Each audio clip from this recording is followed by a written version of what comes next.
Very much appreciate your interest in this. I know that there is a debate and a ball game competing for your attention this evening, so we'll do our best to make this event worth your time. I think people recognize now that the climate is changing and the effects are not going away, but our government leaders are still finding ways to avoid dealing with this hard problem. And as a result, people in many communities are beginning to think, question, and discuss, and actually plan for how they can adapt to these changes. But some of us are not giving up on Washington. So you're here showing a film. I am indeed. Facing the Surge. Tell me a little bit about the film. So Facing the Surge is the first film in a broader documentary project that's called Adaptation Now. And the goal is to help people see how climate change already impacts different communities across the U.S. today, and then connect them with different organizations that are working on concrete solutions that they can get involved in themselves. This is a universal story, as I was saying. We had flooding in Rehoboth Beach, Delaware, the day we screened. This was before Matthew. It was just a high tide and rain. The next day, the same thing happened in City Dock of Annapolis, Maryland. High tide and rain, and we had flooding on the streets. When I arrived in Florida about a week and a half ago, and the first screening was at Key West, I asked the gentleman at the attendant at the Thrifty rental car shop, did you ever think about climate change? And he said, I didn't used to, but this year I really started paying attention to it. And I asked him, why was that? And he said, well, I've been going out all my life, for many decades, on the same fishing boat. I do it all the time. And this year, during a day that it was just a regular high tide, my boat was about to hit the bridge at the start of the dock. And I couldn't get the boat out of the dock at high tide. That had never happened in my life. I realized the sea level was rising. Okay? One of the things that was very important to me in all of these films was not just to focus on the doom and gloom, but present organizations and solutions that people could get involved in wherever they were in the country. And I was hoping that I could do that when I started making this film, incorporating something that was still on the mitigation side, so kind of stopping further greenhouse gases from getting into the atmosphere and making this problem worse. The reason why I wanted to do that is there's still a question about when sea level rise is going to plateau, and that depends on how quickly we stop greenhouse gas emissions from going into the atmosphere. And beyond certain amounts, the cost of adaptation in many coastal areas is just prohibitively expensive, if not impossible. So it was really important for me to start with something that was still on the mitigation side, preventing more greenhouse gases. And I was hoping I could do something related to a price on carbon, because as someone who had majored in economics in college, I knew and understood the importance and the power that that kind of measure could have. But about 1 year into making the film, I basically given up hope on being able to incorporate that in a way that would make sense, in a way that people could resonate with, and feel like they could participate in. And it was just a fortunate coincidence that I actually bumped into a volunteer from Citizens Climate Lobby who was just in Oakland, California, handing out flyers at an event. And I pick up one of those flyers, I say thank you politely, and start walking away. And I hear him say, as I walk away, they were citizens advocating for a price on climate. And I had to stop and take a couple of steps back and ask him, what exactly are you guys doing? And that was how I came across CCL. And it was really a fortunate event for me. And I was really impressed not only with how thoughtful the solution was, but by the fact that they were basically a group of volunteers across the country, 10,000 then, 44,000 now, a year later, chapters across every state, working through the democratic process, really pushing our elected officials to make policy changes that are really important. And I hadn't even thought about that. There was a whole new angle to the story that I hadn't really incorporated or thought about incorporating. That was just another level of beauty. We've inherited this democratic process, these institutions that we rely on to govern ourselves. We may have frustrations with it, but trust me, they're a lot better than what existed before, and a lot of people worked very hard to put them in place. And here is a chance for people to really push these elected officials to step up to the plate. And some of you might think, well, yeah, well, they don't listen. Well, I can tell you from my own experience on this tour, they do listen. In Key West, our screening was kicked off by Congressman Corbello. He's a Republican. Last night, our screening was kicked off by Congressman Jolly. He's a Republican. In Long Island, I met with Congressman Lee Zeldin, who said it was because the efforts of people like Citizens Climate Lobby coming to me consistently over 18 months that I felt comfortable joining something not inevitable, but something that was extraordinary that happened this year, which was the Bipartisan Climate Solutions Caucus. People have to join it in pairs, one Democrat for every Republican. It always has to be that way. It's like Noah's Ark. It started this year. So you're seeing real traction happen because of people saying, hey, I'm a constituent, I'm a voter, and this is a priority for me. But a lot of others haven't joined yet. That group is at 20 only. And they keep saying, I need to hear from my constituents to feel comfortable taking this step. I need to understand it's a priority for them. I'm Bob Clark. I'm with the Audubon Society. And ask me about birds. Right? I spent a lot of hours this summer, along with other volunteers, walking Siesta Key Beach. Probably got too much sun. But we watched the birds, the breeding birds on Siesta Key. We had a total of 5 fledged snowy plovers this year. That's all we had, 5 birds. We had no least terns. 2 years ago, we had a whole group of least terns nesting on Siesta Key. We had none this year. We lost some of the nests because of predators, but we lost other nests because of storms. Washed away the nests altogether. What we try to do as we talk to people is to remind them that today's storms are going to be tomorrow's high tide, or then low tide. And I think a couple of gentlemen here are going to talk about how to visually see Siesta Key Beach after that rising sea level. So our concern is about losing beaches altogether, having no place for mangroves to move back, having wetlands that disappear because they don't have a place to migrate. I think in the short term, we have to look at corridors for migration so that we can still protect some of those areas for things like wildlife. Some of us came to Florida for the beaches and the birds and the nature preserves. It's a quality of life issue. But we don't want to see them all go. In the case of the least terns, they've retreated already. Many of them nest on gravel rooftops. If you ever went to Detweiler's in Venice this summer, you might have seen least terns up on the roof. And there's a whole program to watch least tern nesting to see what's going on with that. So those least terns have already decided to retreat, get away from the shoreline. But even those gravel rooftops are going away as businesses decide on other ways to work on their roofs. So that's our concern.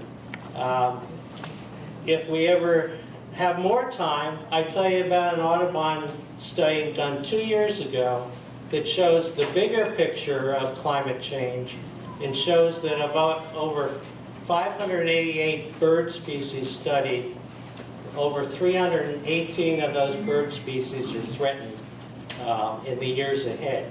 We're going to lose them altogether. They're going to move out of these areas altogether. They're going to run out of room if we don't do something. Thank you.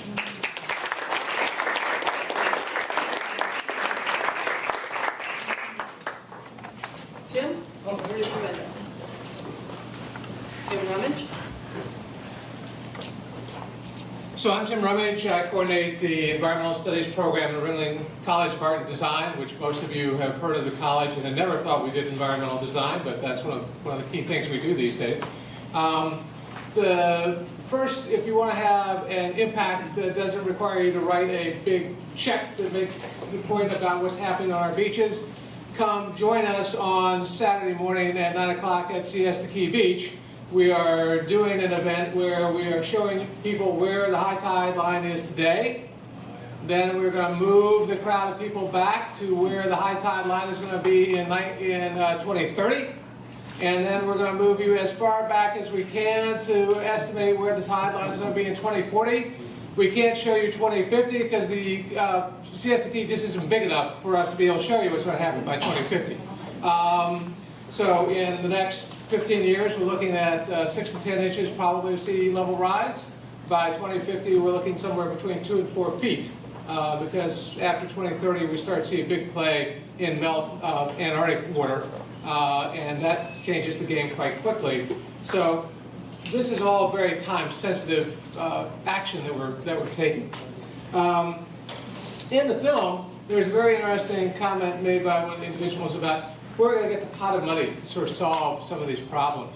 And the International Monetary Fund has actually looked at the fact that if we switched the subsidy payments that we now give to promote and support fossil fuels and simply pull that money and put it into alternative energy and climate change, that would move several $1 trillion from doing harm to actually doing good. So the money is potentially available. You just have to take it away from the people who are doing currently the wrong stuff. They don't voluntarily want to give it up, which is where more work comes in. One of the other things that we talked about in the film is about the rise in carbon dioxide levels and how we have to stop emitting that material.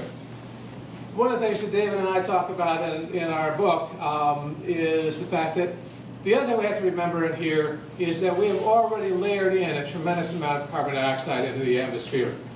We've increased the resident amount of carbon dioxide by somewhere in the neighborhood of 500 billion tons of CO2.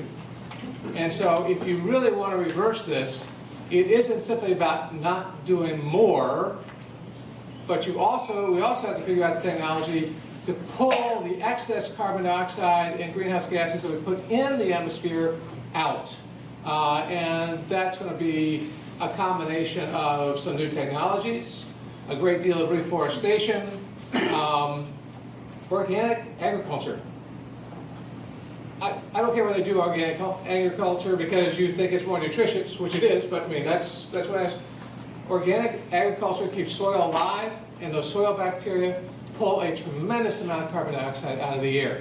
And so if we went and did more of that, we could start to reverse this trend fairly quickly. So I don't know what else you want me to say, but that's enough. Okay?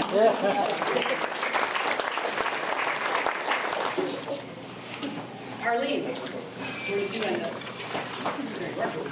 Arlene Sweeting.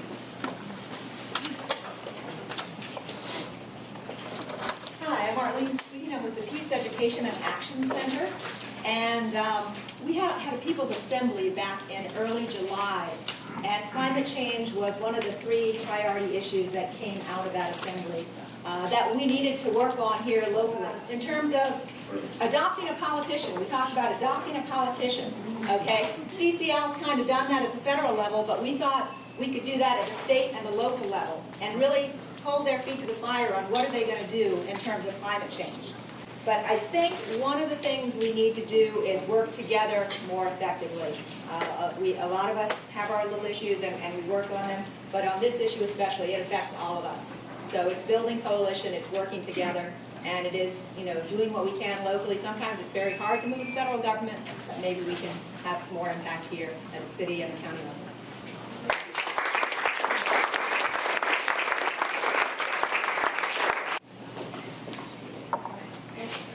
Hi, I'm Lene Aspire, I'm the Sustainability Manager with Sarasota County, and I work closely with Stevie in the city, and I'll start by outlining what the county is doing or thinking about related to adaptation and climate change, and then maybe Stevie can talk about theirs and how we're working together. The county has several policies related to mitigation that have been in place for a while. We have a green building incentive program encouraging energy efficient buildings.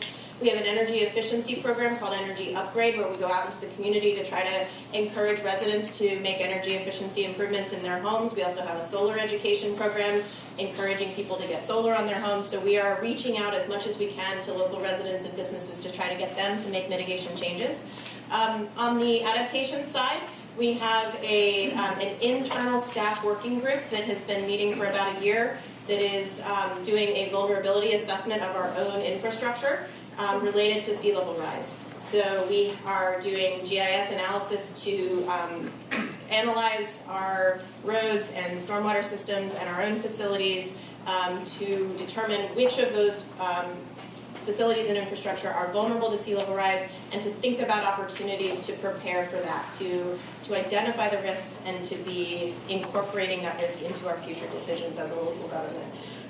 We also have, fortunately yesterday, the County Commission passed the comprehensive plan update that had a policy in it related to sea level rise.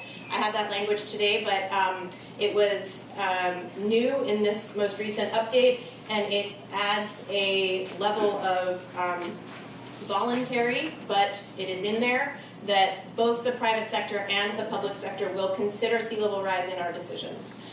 So that was a big win, and we hope to work together to implement that in the coming years. We also have some past programs that we think are preparing us well, even if they weren't implemented from a climate perspective. The Environmentally Sensitive Lands Protection Program is protecting thousands of acres of natural areas that are hopefully going to provide those corridors that Bob was talking about, and some protections for the natural migrations of habitats and wildlife. The Coastal Setback Code is something that's unique to Sarasota County and has protected our built environment and provided a little bit of a buffer from the coastline. And so we've got some existing policies that are protective. We've got some new opportunities with the comprehensive plan update and some vulnerability assessments that we hope will affect our decisions. Great. I'm Stevie Freeman Montez, Sustainability Manager at the City of Sarasota, and work closely with Lee Hayes Byron on a lot of climate issues. What we're doing at the City of Sarasota is that we've launched a formal climate change vulnerability assessment and adaptation plan.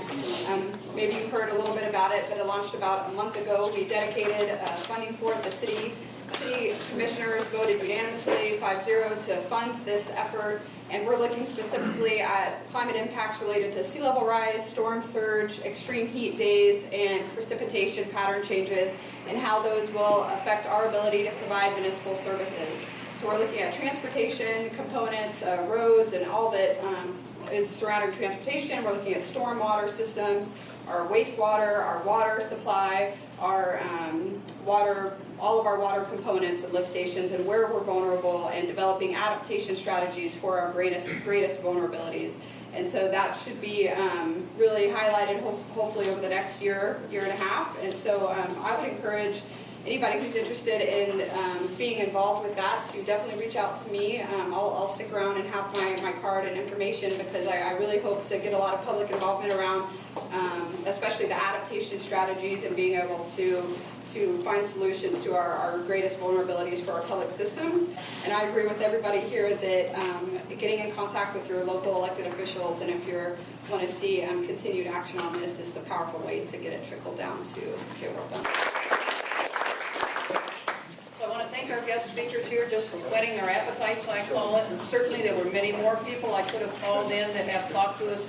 These are all local issues. We all know that something has to be done for wildlife, for infrastructure, for all these things.